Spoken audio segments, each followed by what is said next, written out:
They threw my life into garbage bags and left them by the gate. My mother pointed a camera at me while my sister laughed and my brother kicked my things into the dirt. My father hurled the key at me and shouted that I was nothing. I was 30 years old, standing in the rain with neighbors watching like it was a show. I didn't fight. I didn't even cry.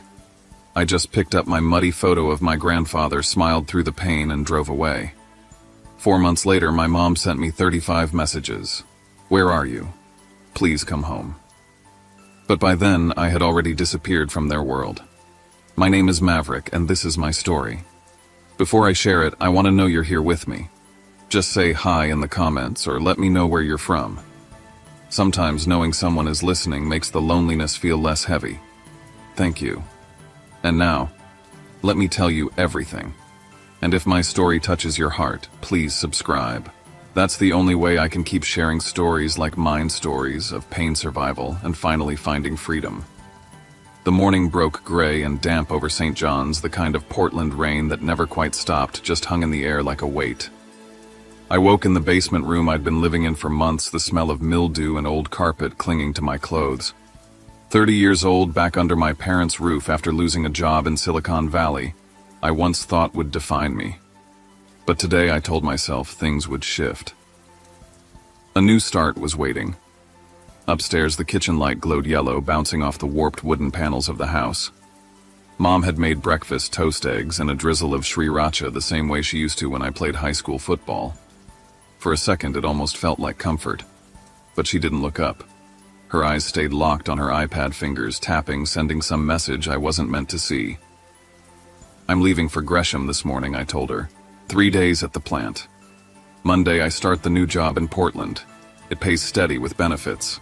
My voice was steady too, like I wanted her to hear the pride in it. She just hummed a clipped without lifting her head. When I mentioned catching up on the debt I owed, she gave a small nod, almost mechanical, and went back to typing. Finally, she closed the iPad and hugged me quick and stiff, murmuring, "Drive safe." Her voice was sweet, but her eyes cold, rehearsed. In that brief glance at her screen, I'd caught a reminder: Lombard set 5:30 p.m. The words were strange, out of place. I wanted to ask, but she shut the cover before I could. I hauled my welding bag up the basement stairs, tools clinking inside like an echo of all the work I hadn't done yet. At the front door, I felt it a flicker in the upstairs window. The curtain shifted as though someone had been watching.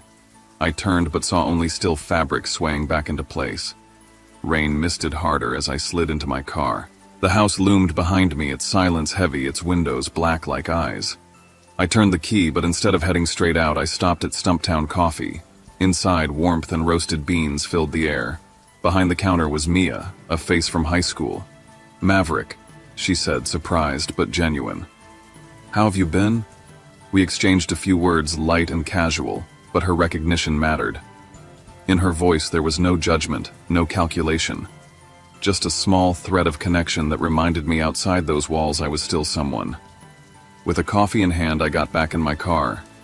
Through the rearview mirror, the house sat like a stage in the rain, curtains drawn, waiting for the play to begin. I drove away, but the feeling pressed against me. Whatever was being planned back there, I was already written into it.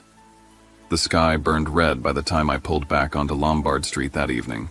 I wasn't supposed to be here yet, but something told me to come back. At 5:45, the house stood in silhouette against the setting sun, the lawn slick with rain.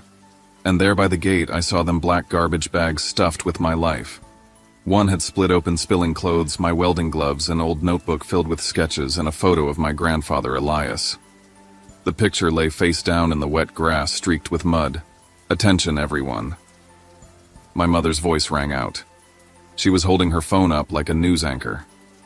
"This is Maverick Thorne, 30 years old, living off us like a parasite. Today he is officially evicted." Beside her, Harper went live on Instagram, her smile wide for the camera. "My brother the freeloader," she said, her followers' comments flooding the screen. Brody stood smirking, and with one sharp kick sent another bag tumbling open, scattering more of my things. Dad came out from the porch, face red, keys clutched in his fist. With a snap of his arm, he hurled them at me. The metal smacked my shoulder, sharp and stinging. "You're 30 years old, Maverick," he bellowed. "Get out." Neighbors gathered at the edges. Mrs. Henderson tugging her corgi back, Mr. Patel staring from behind his fence. They said nothing. Their silence cut just as deep. I bent down, ignoring the burn in my shoulder, and picked up the photo of my grandfather. Wiping the mud from his face, I slipped it into my pocket. Around me, laughter jeers the cold eye of a camera lens. But I didn't argue. I didn't shout. I smiled, thin knowing, and kept packing what was left of me. And that's when I noticed it. On the pavement, strips of tape marked spots like stage cues. A folded tripod leaned against the porch.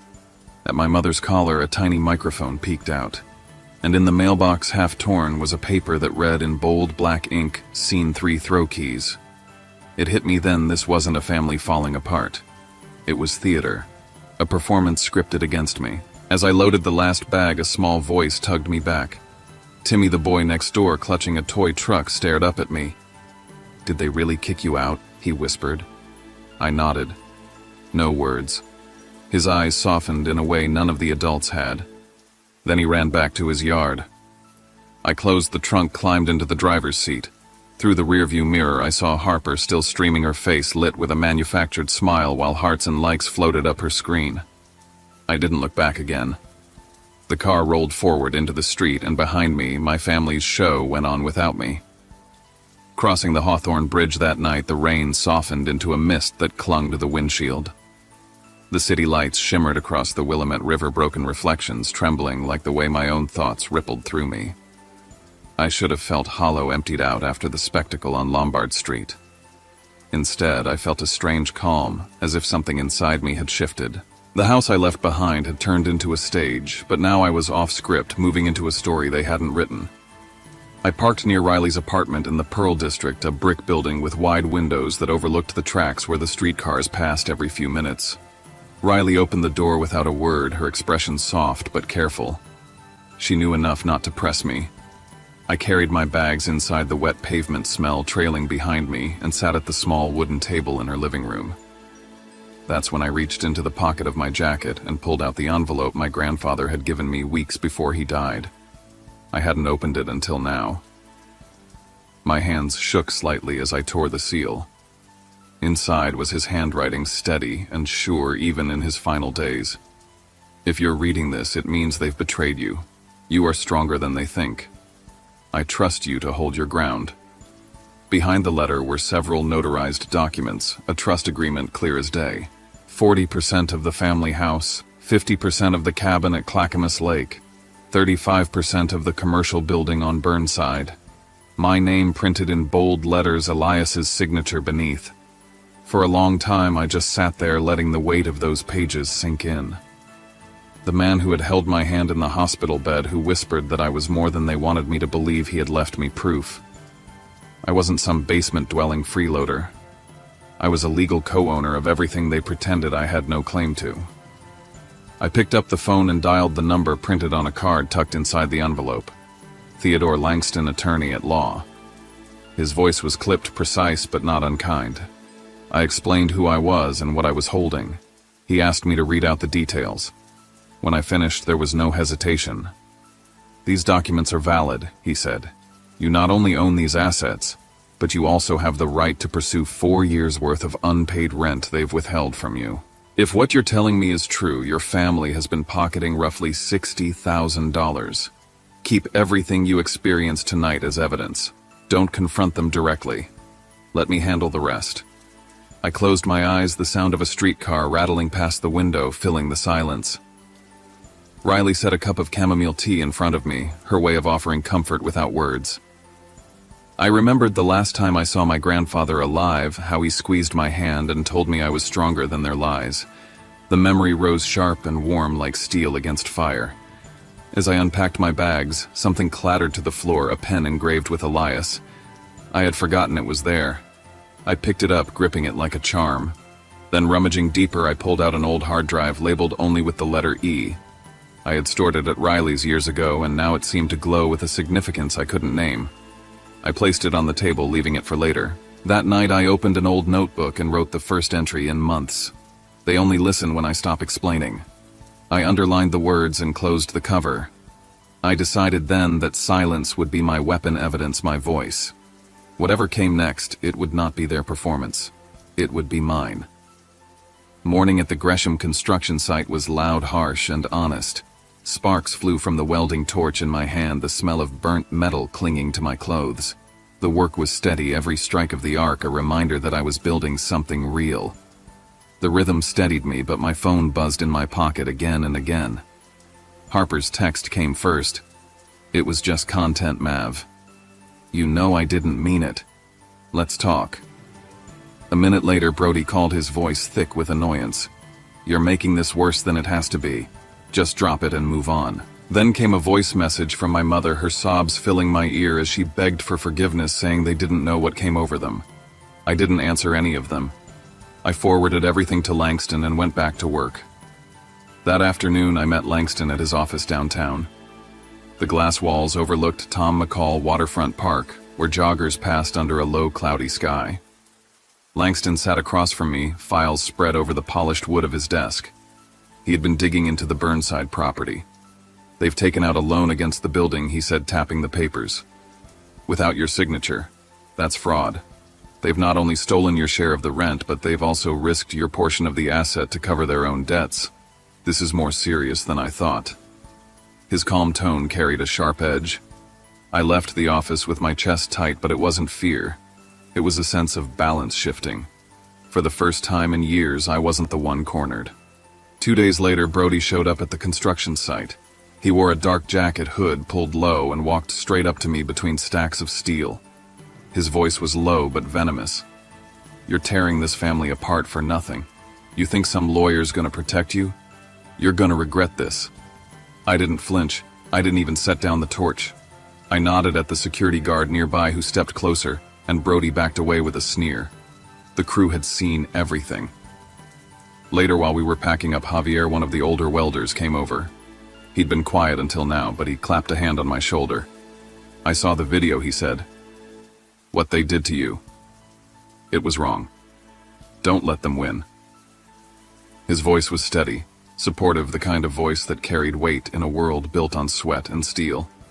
For the first time, I felt the tide turning, not just in courtrooms and contracts, but out here among people who knew the value of work and dignity. That night back at Riley's, I sat at the small table again, the apartment humming with the sound of traffic outside. I opened my notebook and wrote, "They only listen when I no longer explain, and when the world starts to watch." I underlined the sentence twice. The messages kept coming, but I didn't answer. I no longer needed to. My silence was beginning to echo louder than their noise. The rain hammered Portland that night, relentless against the windows of Riley's apartment. The old brick walls felt sturdy, but the pounding at the door cut through every layer of protection. It began with Harlan's fists, heavy and angry, shaking the steel frame. Evelyn's wails followed, high-pitched and trembling, echoing down the hallway. Then came Harper's voice, rehearsed and dramatic, pitched for the camera lens she held in her hand. "We're here to make things right," she cried, angling her phone so her followers could see her red-rimmed eyes. Brody's laugh pierced the noise, sharp and mocking, his words dripping with contempt. I stood a few feet back from the door, listening to it all vibrate through the intercom. Every blow, every fake sob, every exaggerated line was caught on Riley's security camera. My chest tightened, but not from fear. It was recognition. This was another scene, another script, another performance built on my silence, and this time I intended to let their own noise expose them. I pressed the intercom button, my voice steady, clipped, almost cold. "Contact my lawyer." That was all I said. Then I released the button, cutting off Evelyn's shrill pleas, Harlan's demands, Harper's streaming voice. Their shouting continued outside, fists hitting metal, voices layered in anger and desperation. But I stayed still, letting the machines record everything. After a while, the storm of their performance drifted down the hallway, leaving behind only the pounding rain. The following morning, my phone lit up with messages from Portland's digital grapevine. A former classmate of Harper's had taken her new apology video and spliced it beside the earlier clip of them dragging my life into garbage bags. The contrast was brutal. The comments were even harsher. People mocked the staged tears, called out the hypocrisy, and demanded brands cut ties. Within hours, Harper's follower count began to plummet. Sponsors pulled their names, and the apology turned into another public humiliation, only this time for her. That afternoon, an email came through my lawyer's office, an offer from my family. They were willing to sign over the cabin at Clackamas Lake in exchange for me dropping my claims. I read the words twice, then handed the paper back to Langston. "No," I said. "Cash repayment of what's owed. Independent management of the assets. Written admission of their fraud." The refusal was simple, final, undeniable. That night I sat alone in Riley's apartment, the rain easing into a softer drizzle against the glass. I scrolled through the comments on a community forum where the story of my eviction had been posted. Strangers, neighbors, co-workers of neighbors, people I had never met were writing that they stood with me. That families should not destroy their own in public for the sake of followers and views. The words should have filled me with vindication. Instead, I felt a quiet weight. I wasn't celebrating. I was documenting. I opened my notebook and wrote in the same sharp letters as before, "The internet does not forget." I closed it, slid it under my welding bag, and sat back. Outside, the city's streetlights glistened against the wet pavement. For the first time, the line between me and them was solid. The door, the cameras, the silence. This was my battleground, and I had already won by not opening the door. By the time I walked into Langston's office the following week, the table was covered in files, each folder thicker than the last. The glass walls overlooked the gray sky hanging low over Portland, and his voice was calm but certain. He slid a contract across the wood, pointing to my name. My stomach knotted as I read the signature beneath it, my name forged in an uneven scrawl. "They falsified your signature," Langston said. "This loan against the Burnside property never had your approval. This isn't just mismanagement, it's fraud, and it's prosecutable." I sat back, the pen engraved with Elias's name heavy in my pocket. The evidence was stacking higher than I could have imagined, and it was no longer about just dignity. It was about law, about crimes carried out in my absence. News came fast after that. The bank alerted to the fraud froze Harlan's business account. A major contract slipped through his fingers as partners pulled back, wary of scandal. The man who once hurled keys at me in front of neighbors now faced locked doors of his own. On social media, Harper's downfall deepened. While she fought to defend her staged apology, old classmates began sharing screenshots, showing she had plagiarized content for years. What had started as ridicule now snowballed into a full collapse. Brands dropped her name in public statements. Her follower count fell like a landslide. What she had built on spectacle was crumbling under the weight of her own lies. One night, a letter arrived at Riley's apartment, delivered in an envelope with my mother's handwriting. Inside, a note, written in her familiar looping style. "We can start over. Let's be a family again." For a moment, my chest tightened, almost enough to believe it. But as I unfolded the paper, I saw it. A tiny lens glinting in the crease, a micro camera hidden between folds. The message was never meant for me. It was another prop, another scene, another attempt to control the narrative. I set the letter down, leaving it intact as evidence, my face hardening against the pull of her words. The next morning at the Gresham site, sparks rained around me as I worked. The blue arc of the welder cut through the dim air steel, bending and fusing under my hands. In that crackle of light, I found my truth. Not the one they wrote into scripts, not the one they packaged for likes and views, but the one forged in real labor and silence, in the stubborn act of building. I lifted my mask, the noise of the workshop swelling around me, and whispered to myself, unheard by anyone else, I don't belong to them anymore. The truth will do its work without me. And as I looked out toward the horizon where the storm clouds were breaking apart, I realized the tide had already turned. They were sinking under their own weight. I only had to stand still and let the current carry them down. The afternoon light filtered weakly through the glass walls of Langston's office, casting long reflections over the polished wood table where stacks of files were neatly arranged. I sat at one end, Riley at my side, Langston beside her, calm and precise as always. Across from me, my family filed in like actors walking onto a stage they didn't know had already been recorded. Harlan moved first, shoulders tight and jaw clenched, his anger barely contained. Evelyn clutched a folded handkerchief, her eyes darting everywhere but mine. Harper and Brody settled close together, whispering quickly, their faces pale. No one spoke at first. The silence stretched until Langston cleared his throat and gestured toward me. I slid a sheet of paper across the table, the terms printed in bold: repayment of the full $60,000, independent management of all shared assets, and a written admission of misconduct. I didn't say a word. Harlan leaned forward, voice heavy with forced calm. We'll transfer the cabin. We'll pay a portion of what you're asking. That's fair. I simply met his eyes, expression steady, then tapped the paper once with my finger. No arguments, no explanations. The weight of my silence filled the room until it pressed into every corner. His face reddened, the composure snapping. With a sudden crash, he slammed his palm against the table. You're nothing but a leech, 30 years old, living off us like a child. His voice cracked through the office, echoing against the glass. Langston, unfazed, slid his phone slightly closer, its recorder glowing red. Brody leaned back, sneering, but his words slipped out too quickly. You don't even get it. The money we pulled from the company fund was for Mom. She needed it. His voice dropped the admission before he realized what he had said. Langston's pen scratched the note swiftly, Riley's eyes widening. The silence afterward was heavier than any shout. Harper tried to break it. She raised her phone under the table, angling the camera toward her face, whispering into the lens about redemption and family.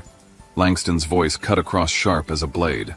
If you record in here, Ms. Thorne, you'll be subject to another lawsuit for unlawful recording.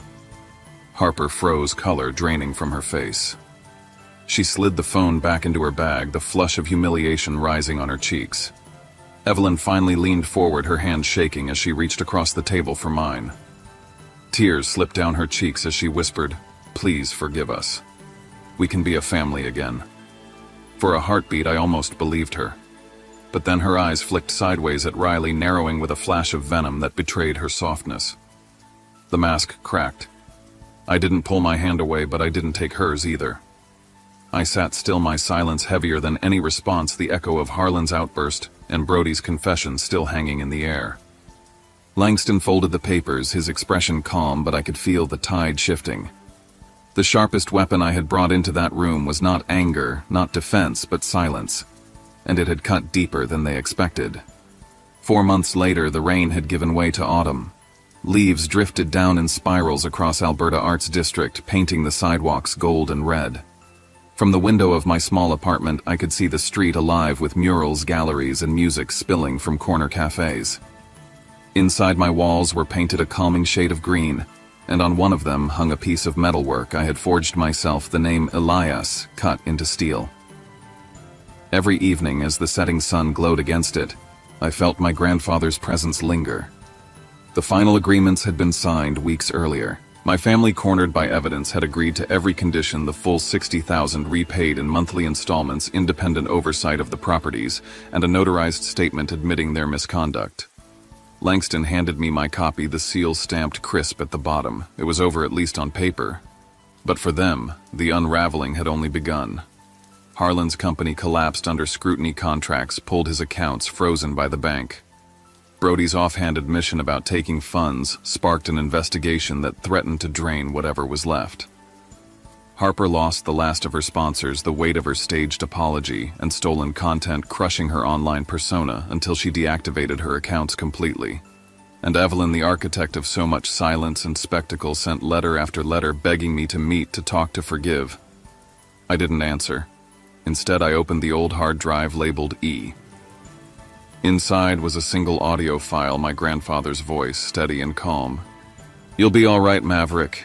Even if they never apologize, even if they never understand.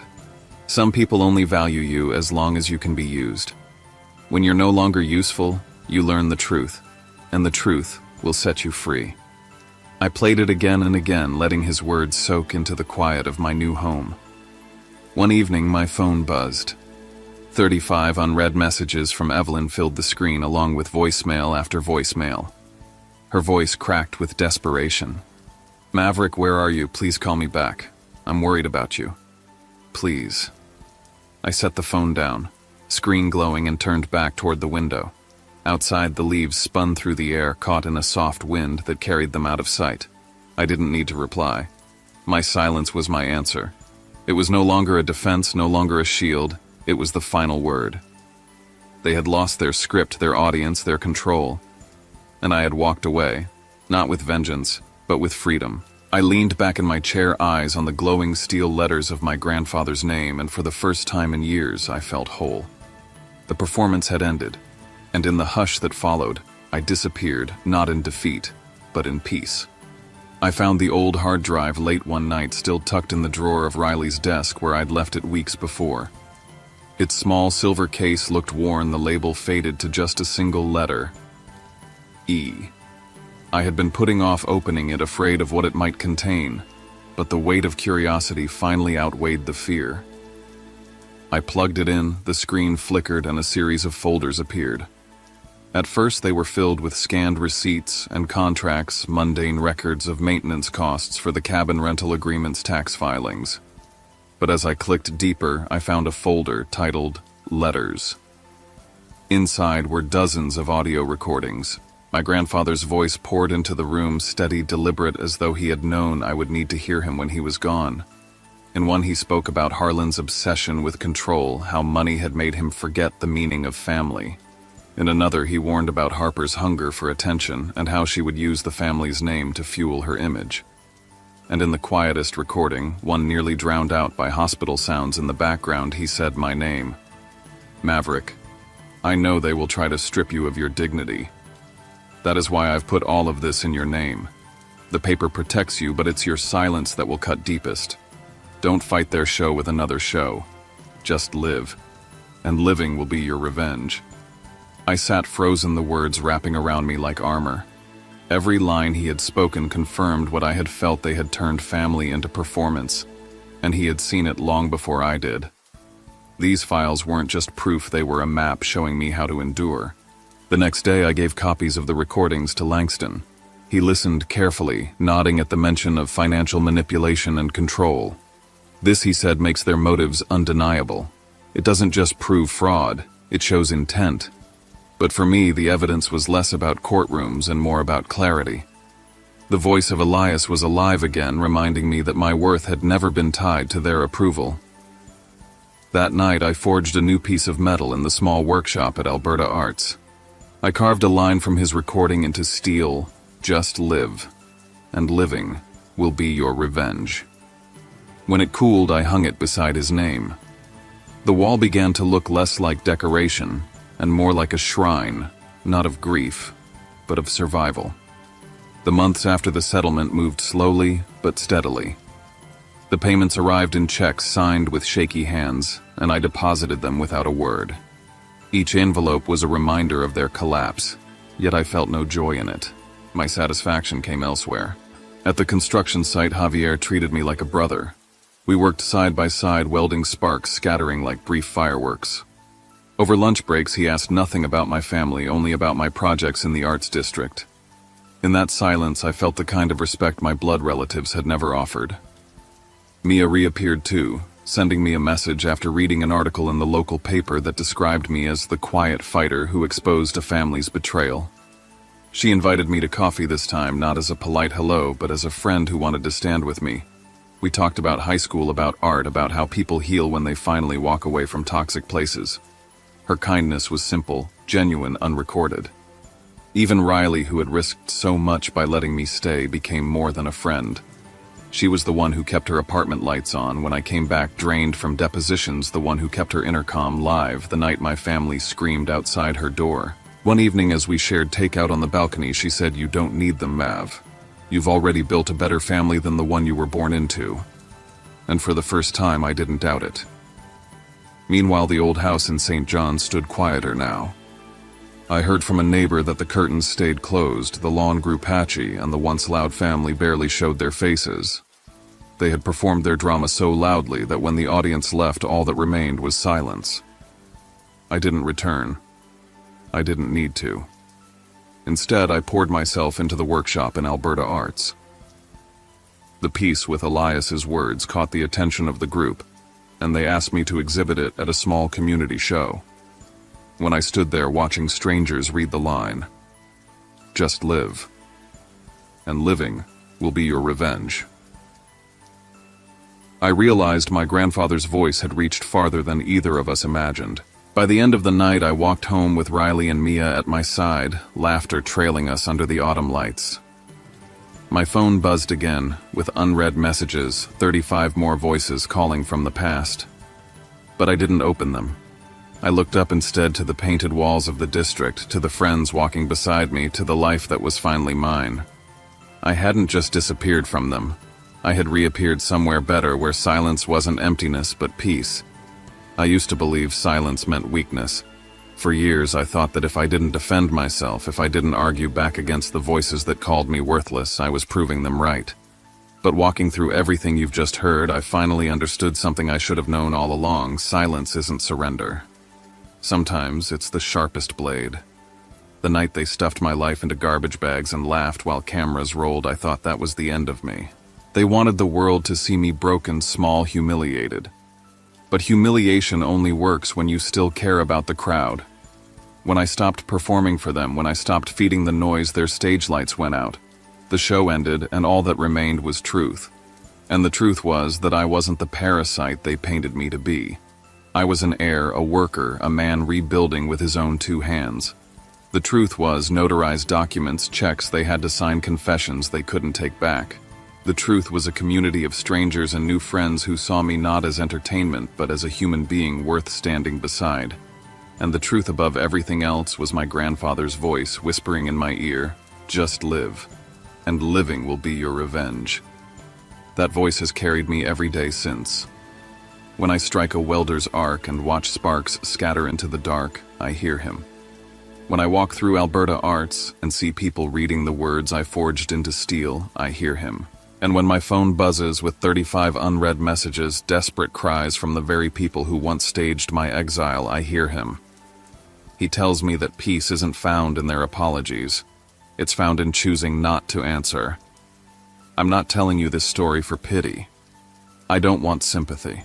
What I want is for someone out there, maybe you, to understand that family doesn't always mean safety and silence doesn't always mean defeat. Sometimes walking away is the bravest thing you can do. Sometimes the loudest thing you'll ever say is nothing at all. If you've been through something like this, if you've been cast out, humiliated, or used, I want you to know that you are not alone. You don't owe anyone your pain. You don't owe anyone a performance. You owe yourself freedom. And freedom doesn't always come with applause. Sometimes it comes with the quiet sound of a door closing behind you and the steady beat of your own footsteps moving forward. So thank you for being here, for listening to my story. Before I end, I want to ask for something small, something that means more than you might realize. Let me know you're here. Drop a simple hi in the comments or tell me where you're from. It helps me remember that these words are reaching real people, that someone is out there on the other side of the screen. And if this story meant something to you, if it touched even a corner of your heart, please consider subscribing. It's the only way stories like mine, stories of betrayal, survival, and the quiet kind of justice, can keep being told. Because in the end, I didn't win by shouting louder. I didn't win by proving myself to people who never intended to listen. I won by living. By walking into a life where their voices no longer matter. By building a family of my own, choosing a community of people who see me as more than a role in their play. And that's what I want for you too. To walk away from the stage someone else built for you. To stop explaining. To stop apologizing. To live. Thank you for being here with me. Now go live your story.